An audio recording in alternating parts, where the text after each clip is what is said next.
Mesdames, Messieurs, bonjour. Très heureux de vous retrouver pour cette nouvelle émission Power Boost. Alors vous le voyez, cette semaine, on va s'intéresser, on va faire un focus sur la pomme de terre et particulièrement sur la récolte de pommes de terre. Mais on vous parlera aussi, bien sûr, d'innovation.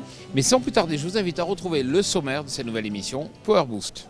Hey hey, comment ça va mes petits espadons drosophiles? En tout cas, nous, on a vraiment la patate... Ouh là là, j'ai failli faire une grosse blague de merde. Alors, qu'est-ce qu'on a au menu aujourd'hui chez Power Boost? Tout d'abord, des pommes de terre. Menu, pommes de terre, tu vois, c'est pas drôle, hein? C'est pas moi qui l'ai écrit. Eh bien, dans ce numéro, on a un focus sur le Keller 2 de chez Ropa. Un retour à Innovagri sur le stand de chez Kubota pour vous faire découvrir les nouveautés qu'on vous a si sadiquement teasées il y a 2 semaines. Un point sur l'utilité des drones dans la culture de pommes de terre et un robot spectaculaire appelé le Octopus Poultry Safe. Si ça c'est pas un nom qui claque, je sais pas ce que je ferais, mais ça serait sûrement un truc de ouf. C'est parti pour un Power Boost placé sous le soleil de Villers-Saint-Christophe. Top départ, tout le tralala, allez, balancez news.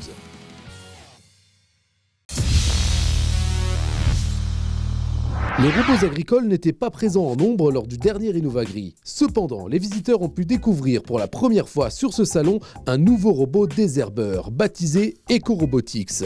Sur la face dorsale de la machine, on observe 2 imposantes plaques photovoltaïques. Sur la face ventrale, 2 bras mécanisés manœuvrent chacun une buse de pulvérisation avec doigté. Sur la culture betterave, le constructeur promet une consommation de produits phytosanitaires 30% inférieure à celle utilisée par les pulvérisateurs.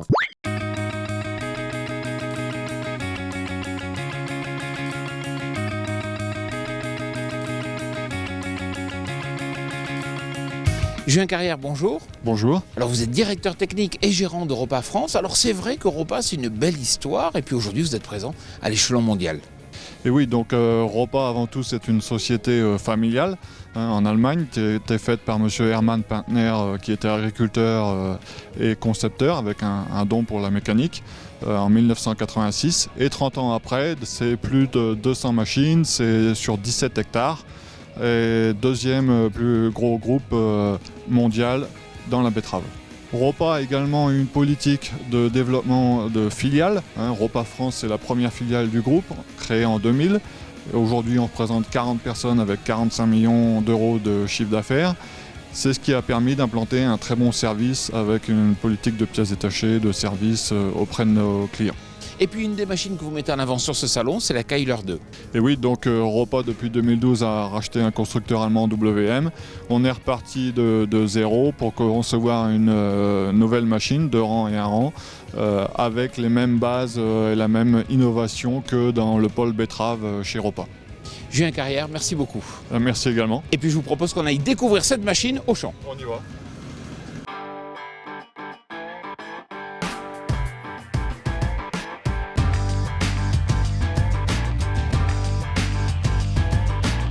Alcide Boutry, bonjour.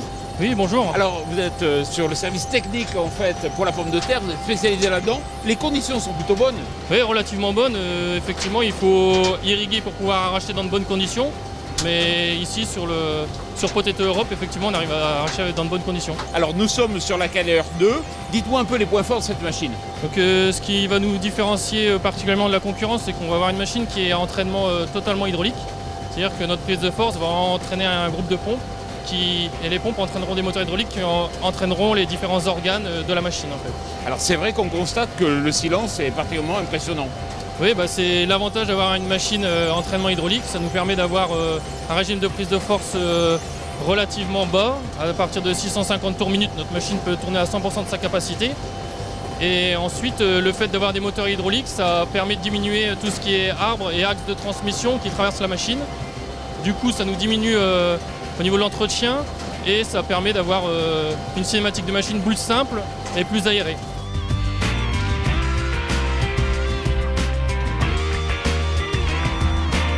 Et puis je pense que tourner avec des régimes moteurs bas, ça va avoir aussi un intérêt en matière de consommation. Oui, tout à fait. Les tracteurs, là actuellement en 600 tours minute, en 1000 tours prise de force, on est à peu près en 1100-1200 tours régime moteur, avec des tracteurs qui ont des puissances relativement élevées, des couples suffisamment importants, ça pose aucun souci et du coup on peut effectivement réduire les consommations de tracteurs. C'est une machine qui est polyvalente, qui s'adapte à toutes les conditions. Oui, tout à fait. On a des machines qui tournent actuellement en Eure-et-Loire, ou est-ce que c'est un gros secteur de production, consommation style Agata, mais aussi chère ferme. Et donc chez nos entrepreneurs tournent de ferme en ferme et effectivement arrachent différentes variétés de pommes de terre. Est-ce que vous pouvez nous donner quelques chiffres clés, par exemple la puissance nécessaire? Donc pour notre 2 rangs, on conseille de travailler avec un tracteur d'une puissance de 180 chevaux. C'est la puissance idéale effectivement pour tracter notre machine. Là, un rang, on va plutôt se situer autour de 80 à 100 chevaux. D'accord. Elle est disponible dès à présent? Tout à fait.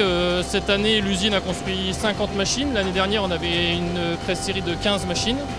Et donc les 50 machines ont été commercialisées et vendues à travers l'Europe. Alcide Boutry, merci beaucoup. Mais de rien, je vous en prie.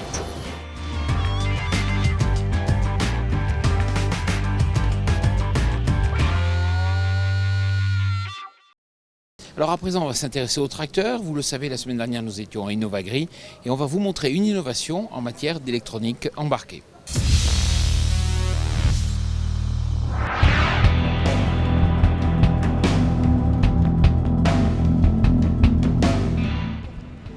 Johan Hérisson, bonjour. Bonjour Jean-Paul. Alors vous êtes chef produit tracteur agricole chez Kubota. C'est vrai que j'étais venu vous voir une semaine avant le salon Innovagri. Vous aviez une innovation à présenter, ça y est, on y est. Est-ce que vous pouvez nous en dire plus? Oui, sur cette édition d'Innovagri 2016, nous avons dévoilé, nous avons présenté ce que nos clients attendaient sur ce segment de puissance, qui était la technologie autoguidage ainsi que la connexion avec nos outils Isobus, qui correspond aux standards d'utilisation pour la grande culture aujourd'hui en France et en Europe. Alors côté tracteur, ça donne quoi? Côté tracteur, tout simplement, on offre via notre écran une solution complètement intégrée dans notre Cam Monitor Pro. Donc notre écran tactile 12 pouces. À partir de celui-ci, on va régler toutes les fonctions du tracteur, mais aussi également, dès à présent, on va pouvoir faire de l'autoguidage. Donc sans que l'opérateur ne prenne la main sur le tracteur s'autoguide automatiquement.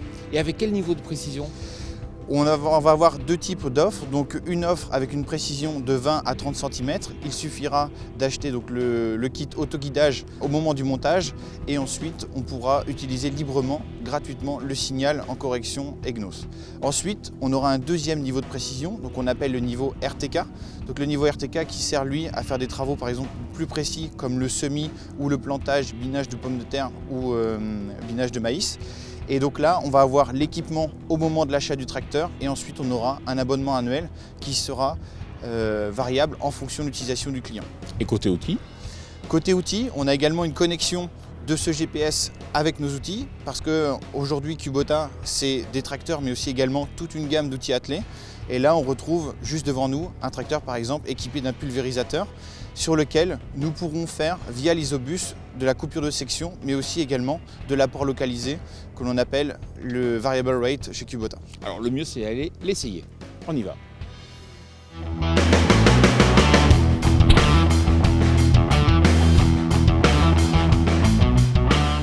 Johan, on se retrouve à l'intérieur du tracteur M7. Concrètement, qu'est-ce que vous apportez par rapport à la concurrence? Eh bien, tout simplement, c'est qu'on va pouvoir gérer toutes les fonctions du tracteur, de l'outil et du GPS à partir d'un seul et même terminal. Nous pourrons régler les paramètres du tracteur, donc directement sur l'écran principal, ou sinon on pourra avoir un accès direct sur l'autoguidage et la même chose sur les outils. On pourra régler tous les paramètres des bi-hectares et ainsi que les fonctionnalités du GPS qui nous intéressent plus particulièrement. Est-ce qu'il vous est possible de chiffrer de façon très concrète les gains pour un agriculteur qui se poserait la question de l'investissement? Oui Jean-Paul, donc indépendamment de la taille et de la forme des parcelles, le gain pour l'agriculteur est compris entre 10 et 23 € de l'hectare et par an. Alors Johan, c'est vrai qu'il y avait un dispositif expérimental assez étonnant. Qu'est-ce que vous avez voulu montrer? Eh bien tout simplement, sur notre parcelle de démonstration, nous avons fait pulvériser un tracteur dans la diagonale de la parcelle et ensuite nous l'avons recoupé et nous pouvons voir la coupure de section qui opère et nous ne venons pas rapporter du produit là où nous avons déjà apporté une fois. Grâce à cette présentation, nous avons pu montrer que nous pouvons économiser des produits phyto, mais aussi également nous pouvons faire de la modulation de dose, aussi bien avec de l'engrais, des produits phyto et des semences grâce à la technologie Kubota. Toute dernière question, la disponibilité, c'est pour quand? Eh bien, disponibilité Jean-Paul sur le premier mois de l'année 2017, donc montage chez nos clients finaux aux alentours du mois de janvier 2017. Johan Hérisson, merci beaucoup. Merci à vous.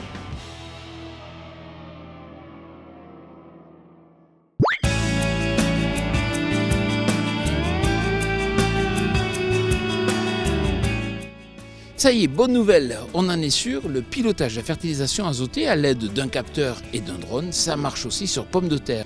Benoît Solan, bonjour. Bonjour. Alors c'est vrai, on pouvait en douter que ça marche aussi sur la pomme de terre? Alors, en fait, on l'avait déjà vérifié à l'échelle de la feuille avec des capteurs type N-tester. On arrivait à déterminer un moment où la plante était en carence azotée à l'aide de ce système. Le challenge, c'était de passer à l'échelle du champ complet, et ça, on l'a testé à l'aide de drones et de caméras multispectrales embarquées. Quel est l'intérêt dans le cas de la pomme de terre?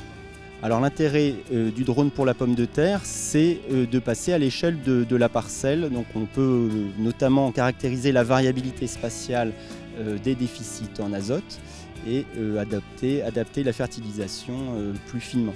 Et puis ça permet aussi de s'affranchir la couche nuageuse. Tout à fait. Alors par rapport au satellite, l'intérêt du drone est double, s'affranchir effectivement de la couverture nuageuse et puis aussi bénéficier d'une résolution au sol bien plus fine qui nous permet d'être plus fin sur la caractérisation de la teneur en chlorophylle de la plante. Benoît Solan, merci beaucoup. Merci à vous. Alors on va toujours rester dans les nouvelles technologies, vous allez voir qu'un robot dans un élevage, ça le mérite notamment de faire courir les poules.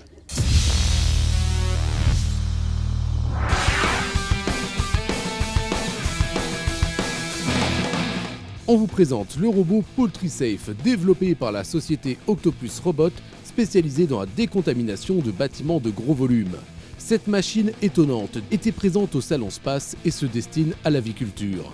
Toute cette technologie a pour but de diminuer la mortalité des animaux, de prévenir les cas de maladies comme la grippe aviaire et d'augmenter le poids moyen des poulets.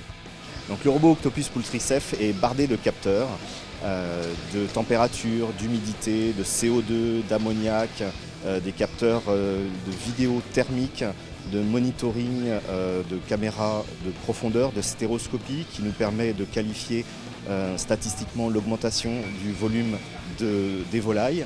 On est qualifié pour diffuser, atomiser tout type de biocides, dont des huiles essentielles, afin d'assainir l'environnement des poulets. En plus, nous avons un système d'aération de litière qui permet de diminuer la pression bactérienne, virale, le taux d'ammoniac. D'après Octopus, le retour sur investissement serait d'une durée inférieure à 1 an. Le PoultrySafe sera en précommande à partir de fin septembre 2016 et les premières livraisons prévues pour le premier trimestre 2017.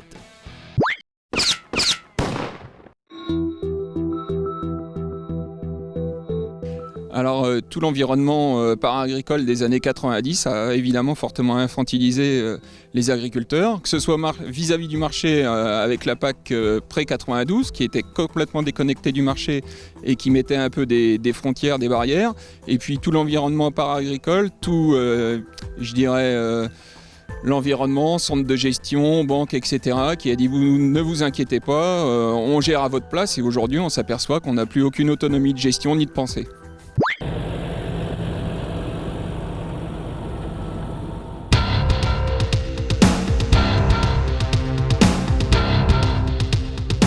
Voilà, notre émission Power Boost tournée dans l'Aisne touche à sa fin. Je tenais à vous rappeler qu'il y a encore eu des accidents liés à l'électrocution. Alors on a tourné une émission là-dessus. Il existe des systèmes qui permettent de détecter la présence de lignes à très haute tension. Surtout, soyez prudents. Voilà, Power Boost c'est terminé. Je vous donne rendez-vous la semaine prochaine. Excellente semaine.